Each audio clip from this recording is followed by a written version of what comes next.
लोकसभा चुनाव 2024 के बीच बसपा अध्यक्ष मायावती द्वारा अपने भतीजे आकाश आनंद को सभी जिम्मेदारियों से मुक्त करना विपक्ष को भी रास आता नजर नहीं आया। अखिलेश यादव जगह जगह जाकर इसी मामले पर अपना बयान देते नजर आ रहे हैं। वह साफ कह रहे हैं कि आकाश आनंद ने एक अच्छी शुरुआत की और उसकी तारीफ बनती है। राजनीति में ये शुरुआत उनको बहुत आगे तक लेकर जाएगी, क्योंकि कई नेता इस शुरुआत को पाने के लिए सालों बिता देते हैं, लेकिन आकाश आनंद ने बहुत कम समय में अपनी राजनीतिक धार दिखा दी। अखिलेश यादव का मानना है कि आकाश आनंद एक बेहतरीन नेता उभर कर सामने आएंगे, लेकिन उनको पद पर वापस लाना होगा। जी हां, जानकारी दे दें कि अखिलेश यादव के बयान क्यों आ रहे हैं ऐसे समय पर। दरअसल आकाश आनंद खुले तौर पर भाजपा की राजनीतियों का विरोध कर रहे थे, जिसके चलते विपक्ष को भी कहीं ना कहीं फायदा हो रहा था।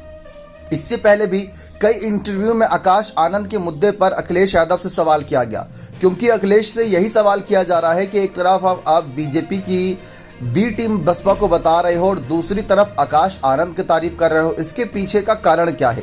क्योंकि आपके निशाने पर तो पूरी बसपा होनी चाहिए, तो उसके साथ जुड़े हुए आकाश आनंद भी निशाने पर होने चाहिए थे। तो अखिलेश यादव कहते हैं कि हम यहाँ पर युवाओं की बात रखने के लिए आगे आए हैं।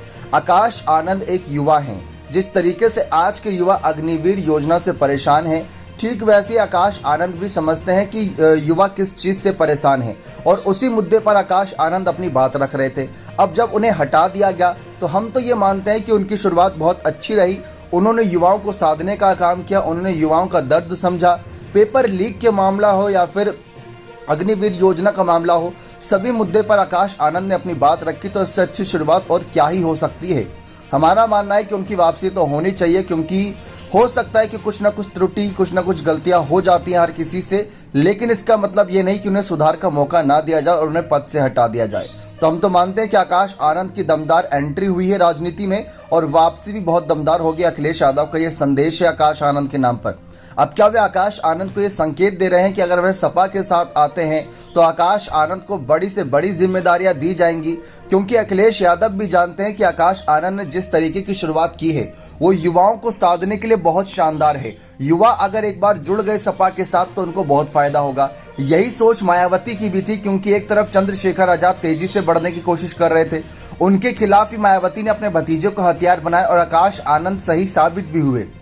लेकिन कुछ भाषाओं की वजह से, कुछ अपने भाषणों की वजह से बुरे फंसते नजर आए। अब अखिलेश यादव का क्या संदेश आकाश आनंद को मानना चाहिए?